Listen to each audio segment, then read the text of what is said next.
Hello மக்களே, நம்ம வயலில் என்ன வேலை நடக்குதுன்னு பார்க்கலாமா? செடிக்கு நடுவில் உள்ள பில்லை பிடுங்கிறதுக்காக ஆளுகளை வர வச்சுருந்தோங்க. ஆளுவ வந்தாங்க, ஒரு 5 பேர் வந்தாங்க. பார்த்தீங்கன்னா 100 குழிக்கு 4 நாளாக பில்லு எடுக்கிறாங்க செடியில். வச்சா குடுமி, சிரைச்சா மொட்டை, அந்த கதை தாங்க எங்கள் கதையும். ஆளுங்க வந்தால் ஒரே முட்டா வருவாங்க, இல்லையா வரவே மாட்டாங்க. இது போதாதுன்னு நாங்களும் சேர்ந்து களத்தில் இறங்க ஆரம்பித்தாச்சு. நானும் என்னவருமே சேர்ந்து தான் களை எடுத்தோம்.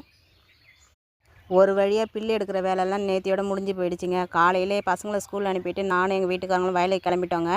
வயலில் வந்து பார்த்திங்கன்னா சுற்றியும் ஓட்டி விடுவோம் அப்படின்னு சொல்லிட்டு கிளம்பியாச்சு. ஒரு 11 மணிக்கு மேலே வீட்டுக்கு வந்து சாப்பிட்டுட்டு மறுபடியும் வயலுக்கு கிளம்பி போய் மிச்சம் இருக்க எல்லாத்தையுமே ஓட்டி விட்டாச்சுங்க. இன்றைக்கி தக்காளி சாதமும் சொரக்காய் பொரியலும் தாங்க செஞ்சோம். ஒரு வார காலமாகவே எங்கள் வீட்டில் பார்த்திங்கன்னா சொரக்காய் பொரியல், அவியல், சாம்பார் இந்த மாதிரி தான் ஓடிட்டுருக்கு. இதுக்கு வந்து ஒரு ஃபுல் ஹிஸ்ட்ரியே இருக்குது சொரக்காவை பற்றின விஷயம். நம்ம முருகர் இருக்கார் இல்லைங்க, அவரோட வாகனம் வந்து எங்கள் சொரக்காய் பிஞ்சு எல்லாம் விட்டு வைக்கிறதே கிடையாது. எல்லாத்தையும் கடிச்சு கடிச்சு கீழே போகிறதே வேலையாக வச்சுருக்கு.